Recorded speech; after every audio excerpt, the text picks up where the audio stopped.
ఇప్పుడు రవీంద్ర భారతిలో ఉన్నాము. ప్రజా యుద్ధం ఒక గద్దర్ వర్ధంతి సభను ఇక్కడ ఘనంగా నిర్వహిస్తున్నారు. ఇక్కడికి మన ప్రజా గాయకులు తుకారాం నరసన్న గారు ఇక్కడికి వచ్చారు. ఒకసారి అన్నతో అన్న నమస్కారం అన్న. నమస్తే అన్న. గద్దర్తో మీకు ఉన్నటువంటి అనుబంధం ఎలా? నేను గద్దర్ అన్నని లైఫ్ లో ఒక 2 సార్లు కలిసిన. ఒకసారి ఏమో అనుకోకుండా వేదిక మీద కలిసిన, ఒకసారి అంటే పాట అమ్ముడు పోతుంది అనేటువంటి నేపథ్యంలో పాట రాసినందుకు ఆయన వినిపించుకుంటే మాట్లాడేటువంటి సందర్భంలో ఏమరా ప్రపంచానికి నేను ప్రశ్న అయితే నువ్వు నాకు ప్రశ్న అయినావు అని మాట్లాడిండే. నేను ఆ రోజు చెప్పిన, అన్న నేను మాట్లాడిన ప్రశ్న కూడా నాది కాదు, అది నీదే. ఎందుకంటే నీళ్ళు పట్టుకొని తిరగకపోవచ్చు, నీ ఎంటర్ రాకపోవచ్చు, నువ్వు మమ్మల్ని ఎవరు పెట్టకపోకపోవచ్చు, మాకు చదువు చెప్పకపోవచ్చు, కానీ మీ ముందు తరం ప్రభావం ఖచ్చితంగా మన ఎత్తి మీద ఉంటుంది. నా నుంచి ప్రశ్న పుట్టిందంటే అది నీదే ఉంటుంది, కాబట్టి నా తప్పేం లేదన్నా. తర్వాత ఆయన భుజం మీద చేసి నిలబడతావు పోరా, నెట్టిపిండ ఉన్నట్టుందని చెప్పి మాట్లాడేది అన్న. సహజంగా గద్దర్ అన్న ఆయన మాటలు కానీ పాటలు కానీ, ఆయన రాసిన పాటలు మనం కానీ ఆ సబ్జెక్టు మనం అంతగా చెప్తామనేది చెప్పమనేది కూడా క్లారిటీ లేదు.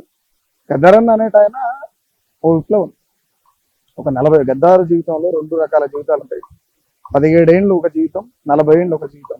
ఆ 40 ఏళ్ళ జీవితం ప్రపంచ మానవాన్ని కుదిపేసేటువంటి విప్లవ సాహిత్యాన్ని, విప్లవ గాత్రాన్ని ప్రపంచానికి చూపించండి. ఆయనను మనం జీవితకాలం కొలవాల్సిందే. ఇప్పుడు అందరూ ఏం చేస్తారు నాకు తెలిసి, తిరుపతి వెంకన్న స్వామి కాడుకు ఇల్లు పెట్టుకొని వస్తారు, అదే సున్నం బొట్లు పెట్టుకొని వస్తారు కదా. నా ఆలోచన ఏంటంటే గద్దర్ అన్న లాంటి వాళ్ళ ఆయనను దహనం చేసినటువంటి ప్రాంతం ఏదైతుందో, ఆ గద్దర్ అన్న దహనం చేసినటువంటి బూడిదని విధిగా పెట్టుకున్నా కానీ పుణ్యం వస్తుంది. అలాంటి పనులు మనం చేయాలని బాగా నమ్ముతా అన్న. ఉద్యోగం చేయాల్సినటువంటి గద్దరు ఉద్యమాల వైపు వచ్చింది, దానికి దారిసిన పరిస్థితుల గురించి మీకు ఉన్నట్లు అవగాహన.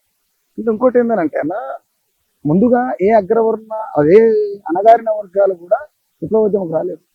ఉన్నతమైనటువంటి చదువులు చదివిన వాళ్ళు, ఉన్నతమైనటువంటి కుటుంబీకులు, ఉన్నతమైనటువంటి విలాసవంతమైనటువంటి జీవితాలు ఉన్నటువంటి అగ్రవర్ణం అనేటువంటి బ్రాహ్మణులు కావచ్చు, అగ్రవర్ణం అనేటువంటి రెడ్డిలు కావచ్చు, వెలమలు కావచ్చు, నాయుడ్స్ కావచ్చు, కమ్మ కావచ్చు, కోమటి కావచ్చు, వీళ్ళు చదువు మనకంటే ఎనగారిన వర్గాల కంటే మొదలే వాళ్ళ ఇళ్లకు వాళ్ళ గడపలకు పోయినది కాబట్టి విప్లవోద్యమం కావచ్చు, తిరుగుబాటు కావచ్చు, వాళ్ళు ఇక్కడ నేర్పిన తర్వాత మన మీద జరుగుతున్నటువంటి విధ్వంసం ఏదైతుందో ఆ విధ్వంసానికి వాళ్ళు చెప్పినటువంటి ఆచరణ ఏదైతుందో అది తిరుగుబాటుగా సమాజంలో కనబడ్డది.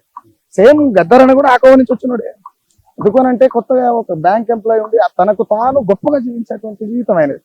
ఆయన కూడా అన్ని వదిలేసి ప్రజా జీవితం సస్తమని తెలుసు కదా గద్దర్కి. అయితే గద్దర్ ఆయనకు సస్తమని తెలిసి ఉన్నప్పటికీ కూడా ప్రజల కోసం, ప్రజాస్వామ్యం బతకడం కోసం అప్రజాస్వామికవాదుల పైన ఒక 40 సంవత్సరాల పాటు సుదీర్ఘమైనటువంటి విప్లవ చర్చలు జరిపిండు ఆయన అన్న.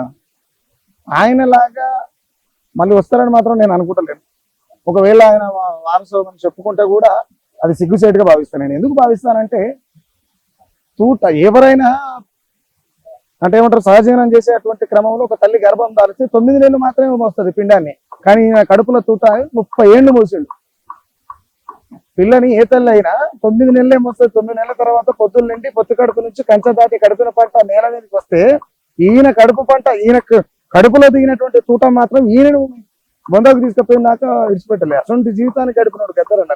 గద్దర్ అన్న లెజెండ్ పాట. గద్దర్ అన్న పాట లేకుండా తెలంగాణ లేదు అని చెప్పొచ్చు అన్న. కాంగ్రెస్ ప్రభుత్వము గద్దర్ అన్న సంస్థానం కల్పించామని చెప్తా ఉన్నారు. గద్దర్ అన్న ఆశయాలు నెరవేరాలనుకుంటున్నారా? గద్దర్ అన్న ఆశయం కాంగ్రెస్ పార్టీ కాదు. గద్దర్ అన్న నడిచినటువంటి తొవ్వ గద్దర్ అన్న ఏమంటారు కాంగ్రెస్ పార్టీ కాదు.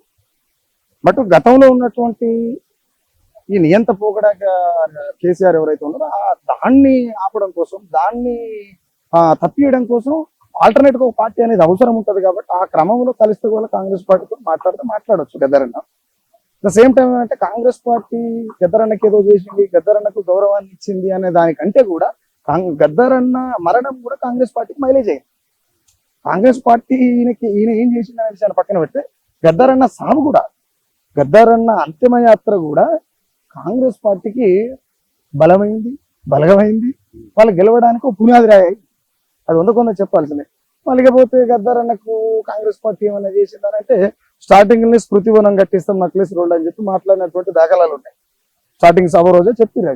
అది 3 ఏళ్ళు గడుస్తున్నా మరి బడ్జెట్ లేకనా, లేకపోతే బాలసుబ్రహ్మణ్యాన్ని పెట్టడానికి ఉన్నటువంటి బడ్జెట్, తెలంగాణ అస్తిత్వం, తెలంగాణ ఆత్మగౌరవం అయినటువంటి గద్దర్ అన్న స్మృతివనాన్ని ఏర్పాటు చేయకపోవడం సిగ్గుసేటు. ఎందుకంటే క్లియర్ గా కాంగ్రెస్ పార్టీ గద్దర్ అన్న అవమానించినట్టే. ఎందుకు అనంటే ఒకళ్ళు నిజంగానే గవర్నమెంట్ దగ్గర పైసలు లేకపోతే గవర్నమెంట్ దగ్గర బడ్జెట్ లేకపోతే ఇదే సుఖరామ నరసయ్య యావత్తు తెలంగాణలో లక్షలాది మంది కళాకారులు, ఆ కళాకారులు కావచ్చు, మేధావులు కావచ్చు, ఉద్యమకారులు కావచ్చు, ఇంకెవరైనా అంటే ఏమంటారు సహాయం చేసేటువంటి గుణం ఎవరికున్నా సరే ప్రభుత్వం దగ్గర నక్లెస్ రోడ్ దగ్గర అదేమంటారు స్మృతివనం కట్టడానికి డబ్బులు లేకపోతే ఇదే సుఖరామ నరసయ్య జోల అడుకొచ్చి మరి పైసలు ఇస్తారు ప్రభుత్వానికి.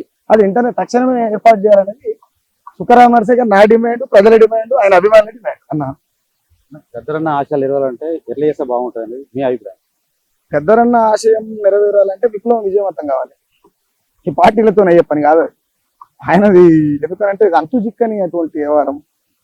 ఆయన అంటే ఆయన ఆశయం ఏదైతే ఉన్నదో విప్లవం విజయవంతం కావడమే ఆయన ఆశయం. కాబట్టి అది మనం ఈ ప్రభుత్వాల గురించి మాట్లాడదు. ఆ ప్రభుత్వాలు ఈ విప్లవానికి సరిపో అన్న. గద్దరన్న యాదలో ఒక పాట. గద్దరన్న యాదిలో ఒక పాట. విప్లవరణ తీరులారా చారుబాబు వారసులారా, విప్లవరణ తీరులారా చారుబాబు వారసులారా, అలు పెరగని తీరులారా అసువులు వాసిన అమరులారా, అలు పెరగని తీరులారా అసువులు వాసిన అమరులారా, అందుకోండి మా పేద ప్రజల దండాలు, ఆరిపోని మా మున్నెత్తుటి జోహార్లు, విప్లవరణ తీరులారా చారుబాబు వారసులారా, విప్లవరణ తీరులారా చారుబాబు వారసులారా, ఆయి నిడిచి బాయి నిడిచి ఆయుధాన్ని ఎత్తి పట్టిండ్రు, ఆయి నిడిచి బాయి నిడిచి ఆయుధాన్ని ఎత్తి పట్టిండ్రు, ఆదివాసుని పల్లెలల్లా అడవి బిడ్డల్లో బిడ్డలయ్యిండ్రు, ఆదివాసుని పల్లెలల్లా అడవి బిడ్డల్లో బిడ్డలయ్యిండ్రు, ఆకు అలం తినే ఆదివాసులకు వీరులో చాకులాగా మీరు తీర్చిదిద్దినారు సూరులో, విప్లవరణ తీరులారా చారుబాబు వారసులారా, విప్లవరణ తీరులారా చారుబాబు వారసులారా. ఇంకోటి ఏంటంటే పాట ఈ రోజు ఉన్నటువంటి సమాజంలో ఉన్నటువంటి పాట సమృతముట్లకు పాటే, చచ్చిపోయిన పాటే, బరితులకు పాటే, బలిసినోనికి పాటే, దొంగలకు పాటే, లంగలకు పాటే, పైలుమాలకు పాటే, పనికిరానోనికి పాటే, ఆఖరికి ఇప్పుడు నాకు తెలిసి ఈ సమాజంలో పెద్ద మనిషి అయితే పాట రాయినట్టు అన్ని ఆల్మోస్ట్ పాడడం రాసింది. ఏమంటే పాట అంటే పక్కలేయడం కాదు, పాట అంటే ప్రపంచ మానవాళి స్వేచ్ఛను కోరి ప్రశ్నించేటువంటి పాటగా ఉండాలి. నేను ఏమంటున్నా క్లియర్ గా, ముఖ్యంగా ఈ మాట గాత్ర వేషల్ని అంటున్నా.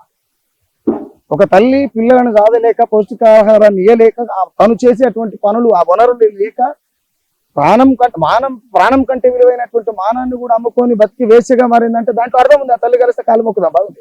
కానీ మీరు గొంతుతో వేసగా మారిపోయినటువంటి గాత్ర వేసలకు చెప్తున్నారే నాయన మీరు మారదాయి. గద్దరన్న మారసలం అని చెప్పకురి, గద్దరన్నలు అయినా పాడకురి. ఎందుకంటే రేపు జనం చెప్పులతో కొడతారు బిడ్డ, ఇది గుర్తుపెట్టుకోవాలి అన్న. వేద టీవీ న్యూస్ ఛానల్ ఏదైతే ఉన్నదో డిజిటల్ మీడియా, ఇది ప్రజల పక్షం ఉన్నంత కాలం మీరు అందరు సపోర్ట్ చేయాలి, నేను కూడా సపోర్ట్ చేస్తా.